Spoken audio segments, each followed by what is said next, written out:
कर्मात्मजस्य वै कारयामास विधिवत् पितृदेवार्चनं तथा। कितने सौभाग्यशाली हैं हम कथा सुनने वाले, कथा कहने वाले सब श्रोता भाई बंधु। ठाकुर जी का जन्मोत्सव हर हफ्ते मनाने का अवसर मिलता है। वास्तव में बंधुओं, भगवान का प्रादुर्भाव पृथ्वी पर हो, किसी के घर में हो, किसी के कुल खानदान में हो, यह आवश्यक नहीं। ठाकुर जी का प्रादुर्भाव तो हमारे चित्त में होता है, हमारे हृदय में होता है। कोई आकर के पूछे, आप इतना भजन करते हो, इतनी कथा सुनते हो, इतना कथा कहते हो, आपने ठाकुर जी देखे होंगे? प्रत्यक्ष ठाकुर जी नहीं दिखते हैं, बहुत रेयर ऐसा होता। और आजकल तो समाज व्यवहार ऐसा हो गया है, वातावरण ऐसा हो गया, प्रत्यक्ष ठाकुर जी आते भी नहीं होंगे। ठाकुर जी तो चित्त में आते हैं, हृदय में आते हैं, अनुभूति कराते हैं अपनी। और यही भजन का मूल उद्देश्य होना चाहिए कि वो व्यवहार, जैसे आप मुझे देख रहे हो, मैं आपको देख रहा हूं, ऐसे ठाकुर जी दिखेंगे तो उसमें कोई ना कोई दोष आपके अंदर आ ही जाएगा, कोई ना कोई दोष आप देख लोगे। ठाकुर जी का दर्शन तो अंतःकरण में होना चाहिए, अंतस्थ में होना चाहिए। ठीक यही प्रणाली गुरु के प्रति रखनी चाहिए। गुरु को प्रत्यक्ष देखोगे तो प्रत्यक्षता में तो कई बार दोष दिख जाता है, पर वही गुरु जब चित्त में दिखता है तो चित्त में दोष नहीं आता। जैसे आप कभी गेटवे ऑफ इंडिया नहीं गए, मुंबई, अब आपको कोई वहां के बारे में बतावे, वहां ऐसा है, वहां समुद्र ऐसा है, वहां वातावरण ऐसा, पशु पक्षी ऐसे आकाश में घूमते हैं, आदि आदि, चौपाटी के विषय में कोई बतावे। अब आप नहीं गए हो, किसी से सुनकर के जब आप उसकी छवि बनाते हो तो वो दोष रहित छवि होती है। चलो बंबई वगैरह तो आप सब गए हो, यहां पर इतना प्रमाणित ना हो, किसी कन्या का विवाह होने वाला हो और उसको चित्र ना दिखाया जाए, लड़के के बारे में बताया जाए, लड़का कैसा है, बोले 6 फीट की उसकी हाइट है, गोरा चिट्टा है, ऐसे रेशमी उसके बाल हैं, ऐसे कटीले उसके नेत्र हैं, लंबी पैनी नाक है और बड़ा मधुर बोलता है, ऐसा है वैसा है, ऐसे चलता है, उसकी उस हीरो जैसी हाइट वो है, फिजिक है, आदि आदि बताओ। तो वो कन्या अपने चित्त में दोष युक्त छवि नहीं बनाती, उसकी गुण युक्त ही बनाती है।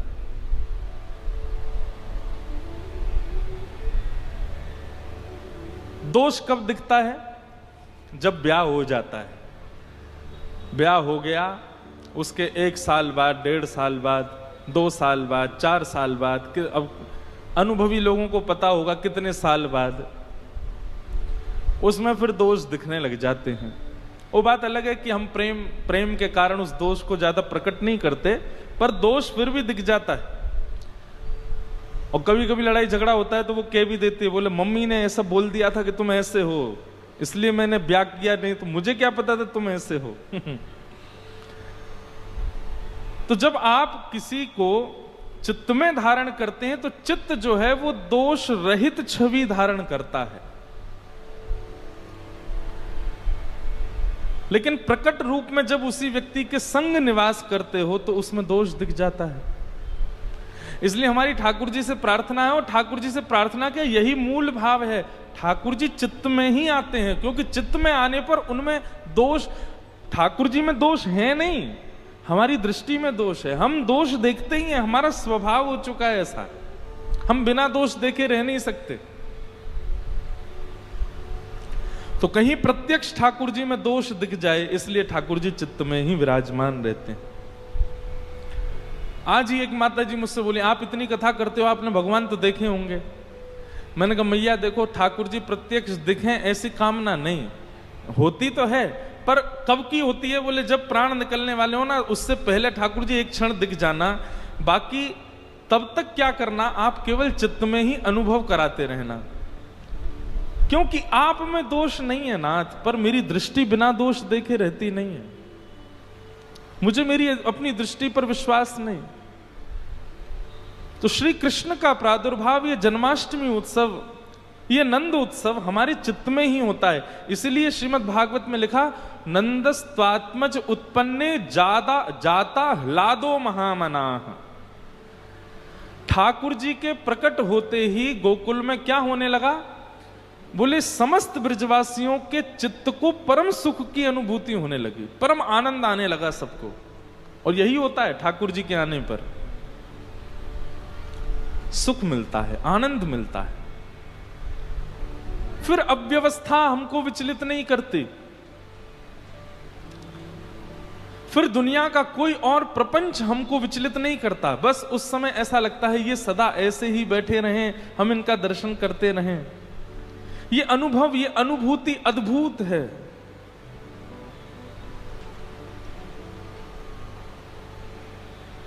तो ठाकुर जी का प्रादुर्भाव हुआ और सबको ऐसी अनुभूति होने लगी, सबको ऐसा अनुभव होने लगा कि हम सबके लाला हुए।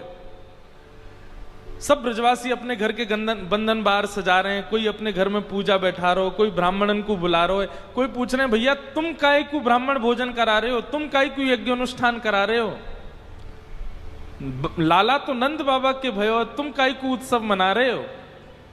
सब ब्रजवासी कह रहे हैं अरे बाबड़े तो ना पतो, नंद बाबा के लाला भयो, परंतु ऐसा लग रहा हमारी लाला भयो का, हमारी छोरा भयो का। हर ब्रजवासी को, हर ब्रज के गोप ग्वाल को ऐसा अनुभव होता है कि उन्हीं के ही लाला हुआ है, उन्हीं के ही कृष्ण हुआ है। आपको भी गोपी रूप धारण करना पड़ेगा।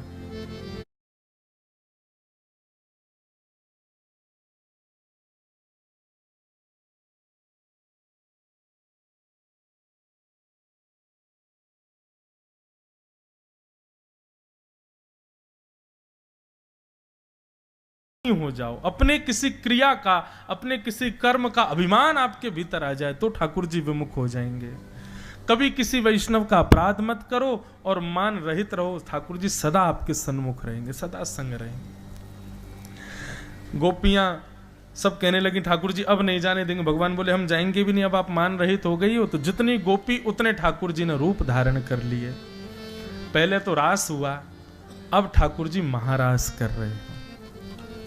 जैसे ही ठाकुर जी ने महाराज की योजना बनाई, इतने में ही महाकाल, उज्जैन में बैठे हुए महाकालेश्वर भगवान विचलित हो गए। बोले ठाकुर जी महाराज कर रहे हैं और हम यहीं बैठे बैठे अपने ऊपर अभिषेक करवाते रहें, ऐसा कैसे काम चले। सोई महादेव दौड़े सीधे वृंदावन की ओर। जैसे ही वृंदावन में प्रवेश करने लगे, गोपियों ने मार्ग रोक दिया। बोले कहां घुसे जा रहे हैं भगवान? बोले रास बिहार हो रहा है, रास करने जा रहे हैं ठाकुर जी के साथ। बोले भीतर रास बिहार में एक ही पुरुष अलाव है, श्री कृष्ण, उसके अलावा सब गोपी हैं यहाँ पर। आपको भीतर जाना है तो आपको भी गोपी रूप धारण करना पड़ेगा। महादेव ने तुरंत अपना कमंडल आगे करके भिक्षा याचना करते हुए अन्नपूर्णा मैया को प्रकट किया। अन्नपूर्णा मैया अन्न सामग्री लेके प्रकट हुई। महादेव बोले अन्न नहीं, आज तो आप अपना श्रृंगार दे दो हमको। और मां अन्नपूर्णा ने अपना श्रृंगार महादेव को प्रदान कर दिया। ये बढ़िया नाक में नथनी पहनी, कानन में कुंडल पहने, बिच्छू बिच्छू लटक रहे थे। अन्नपूर्णा मैया ने सबको भगा दिया, गले में से सर्प वर्प उतार दिए, गले में हार पहनाए नव लखा के। जे बढ़िया महाराज नीचे घेरदार बढ़िया जो पहनती है माताएं आदि सब पहनाया उनको। चुनरी उनरी उड़ा करके, होठों पर लालिमा लगा के, आंखन में काजल वाजल पधरा करके महादेव के जटाओं को खोल दिया और खोल करके यमुना जल से धो दिया। जटा बना रखी थी, केश बनाया। जे घुंघराले केश महादेव के इतने सुंदर लग रहे हैं कि महाराज क्या कहें। और उसमें मूंछ हो रहे महादेव की। गोपी तो बने पर मूंछ वाली गोपी बन के आए। ऐसा रूप धारण कियो, धम धम मर्दानी चाल, और लिए घूंघट हाथ में चल रहे महादेव। गोपियां बोली अरे देखियो ये कैसी गोपी आ रही है। बोले ऐसे भीतर ना जाने देंगी, पहले आपको मुख देखेंगी। महादेव घूंघट करके खड़े हैं। गोपियां बोली एक गोपी ने अपनो मुख तो दिखाए थे। महादेव बोले नहीं, हम जिनके लिए तैयार हुए हैं उन्हीं को ही दिखाएंगे। गोपी बोली अरे हमें पता है तू बहुत मलूक है, नहीं दिखाए तो दे, अगर सुंदर होगी तो ही भीतर जान देंगी, ने को कोई कमी लगी तो यहीं रोक देंगी। महादेव बोले वैसे तो बात यह है कि अगर हमने घूंघट ऊपर कर लिया ना तो तुम सब मूर्छित हो जाओगी, रोकने वाला बचेगा ही नहीं। हमारा रूप ऐसा है कि उसको वही देख सकता है जो भीतर नृत्य कर रहा है, आप नहीं देख पाओगी। गोपियां बोली नहीं, मुख तो दिखाना पड़ेगा। जैसे ही महादेव ने नेक घूंघट ऊपर किया, महाराज ये सुंदर महादेव के घुंघराले केश, कटाक्ष नेत्र, तीसरो नेत्र फड़फड़ा रहा है महाराज। जैसे ही श्याम सुंदर आए तुरंत नेत्र खोल के दर्शन कर लें। मूछन में इत्र लगा है, होठन में लालिमा लगी है, ये बढ़िया सुंदर सुंदर कड़ूला पहने, नीचे पाजे करधनी डाले महादेव गोपी बन के खड़े। ऐसा रूप कभी किसी ने ना सोचा था ना देखा था। गोपियां वहीं मूर्छित हो गई। महादेव बोले हम पहले ही मना कर रहे थे, रोकने लायक बचोगी नहीं, लेकिन मानी नहीं। महादेव जैसे ही आए, भीतर नृत्य कर रहे श्याम सुंदर ने महादेव को देखा, दौड़ करके गए, लेकर के आए और महादेव के साथ नृत्य करने लगे। जहां स्वयं नारायण श्री कृष्ण रूप में, महादेव गोपेश्वर रूप में नृत्य कर रहे, तो भला कोई शांत कैसे बैठता। सूर्य ने भी आज नृत्य करना प्रारंभ किया। महाराज शरद पूर्णिमा रात्रि थी, लेकिन सूर्य भी प्रकट हो गया, वो भी नृत्य कर रहे हैं, चंद्रमा भी नृत्य कर रहे हैं, तारे भी नृत्य कर रहे हैं, गंधर्व भी नृत्य कर रहे हैं, आकाश भी नृत्य कर रहे हैं, पृथ्वी भी नृत्य कर रही है, 14 भुवन नृत्य कर रहे हैं, नदियां भी रूप धारण करके आई, सब नृत्य कर रहे हैं। क्यों? आज वृंदावन में महारास हो रहा है। राधा नचे कृष्ण नचे, नचे गोपी जन, राधा नचे कृष्ण। 4 वर्ष पहले ठाकुर जी के प्रादुर्भाव पर रास नहीं हुआ था। ब्रह्मा जी की 6 महीने की रात्रि, इसका मतलब है ठाकुर जी अनवरत वृंदावन में अखंड रास आज भी करते हैं, चल ही रहा है। और जब तक ब्रह्मा जी की 6 महीना नहीं हो जाएंगे तब तक ठाकुर जी का रास चलता ही रहेगा। लोग हमसे कहते हैं, बोले महाराज जी वृंदावन में रात में निधिवन में रास होता है, निधिवन में कहते हैं जाना नहीं चाहिए, अंधे हो जाते हैं, जो हो जाते हैं वो हो जाते हैं। हम कहते हैं निधिवन में बिहारी जी प्रकट हुए थे, वृंदावन बिहारी लाल। स्वामी श्री हरदास जी ने वहां भजन किया, ठाकुर जी को प्रकट किया। ठाकुर जी का पूरा वृंदावन है, ठाकुर जी कभी कभी कहीं कहीं नित्य पूरे वृंदावन में रास करते हैं, केवल निधिवन में नहीं। देखने के लिए दृष्टि चाहिए। अगर दृष्टि है तो वृंदावन की सीमा में आप जहां हो वहीं रास दिख जाएगा। केवल एक इकलौते निधिवन में नहीं कर रहे हैं ठाकुर जी रास। हाँ, वो बात अलग है कि किसी समय ठाकुर जी निधिवन में रास कर रहे थे, तब किसी वैष्णव ने देख लिया, वो दूसरे दिन फिर अंधा हो गया, बता नहीं पाया, इसलिए वो बात प्रचलित ज्यादा हो गई। लेकिन ऐसा नहीं है कि केवल निधिवन में ही ऐसा होता है, पूरे वृंदावन में होता है। देखने के लिए दृष्टि चाहिए। वृंदावन कैसा है बंधुओं पता है? जो हमको दिख रहा है ना, वो तो वृंदावन एक है ही, उसके भीतर नीचे एक अलग वृंदावन और है, उसको निज वृंदावन कहते हैं, श्री वृंदावन। वृंदावन में वृंदावन को भजने वाले और वृंदावन में फिर वृंदावन में प्राण त्यागने वाले वैष्णव उस निज वृंदावन में प्रवेश कर जाते हैं। वृंदावन में प्राण त्यागने वाले को वैकुंठ नहीं मिलता, वृंदावन में प्राण त्यागने वाले स्वर्ग नरक नहीं जाते, वृंदावन में प्राण त्यागने वाले पुनः वृंदावन में ही आ जाते हैं। लेकिन इस वृंदावन में नहीं आते जो हमको दिख रहा है। इसी वृंदावन में निज वृंदावन और है, जहां इस शरीर से और इन सांसारिक स्थितियों से जाना असंभव है।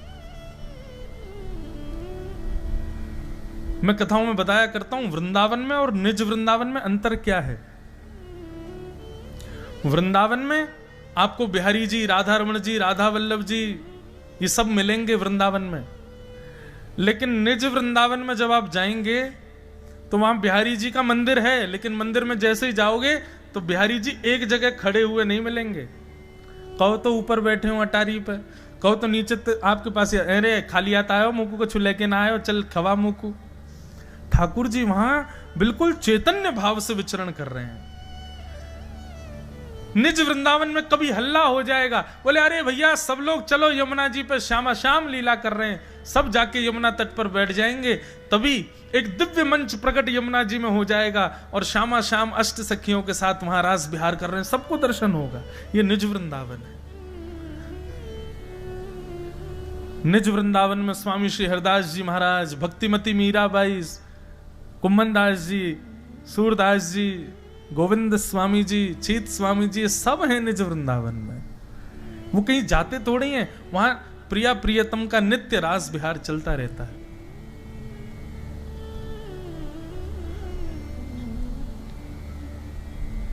हेरी मेरो वृंदावन सुख धाम,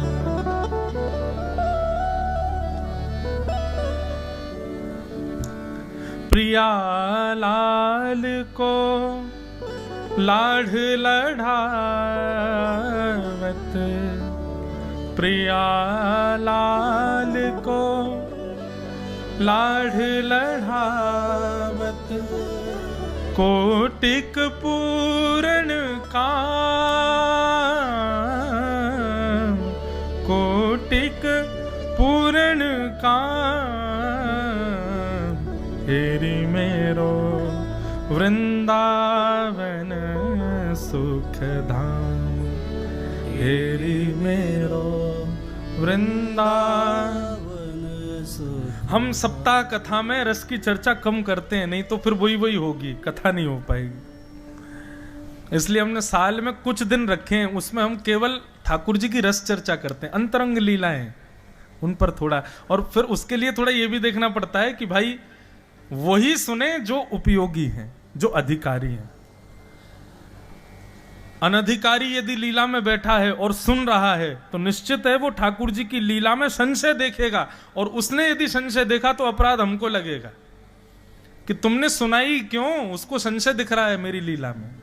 इसलिए हम बहुत डर डर के कथा करते हैं कि कहीं कभी कभी किसी, अब आप लोग नाच रहे थे तो पीछे की ओर मुझे एक ऐसा कोई व्यक्ति दिखा जिसको लीला सुनने की इच्छा थी, सही बता रहे हैं, उसको देखते ही ये लीला गाने का मन होने लगा। लेकिन फिर कुछ लोग ऐसे दिख गए कि नहीं ये तो अनधिकारी हैं, क्यों कहें।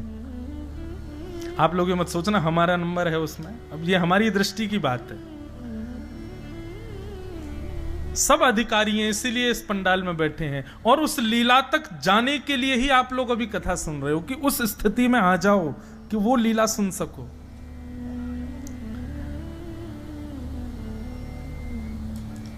वृंदावन सबसे बड़ी सहचरी है श्यामा श्याम की लीला में। ललिता, विशाखा आदि अष्ट सखियां, अष्ट सखा, ये सब तो वस्तु प्रयोजित करते हैं, पर वृंदावन श्यामा श्याम विहार करेंगे इसलिए सघन कुंज वृंदावन ने निर्मित की है।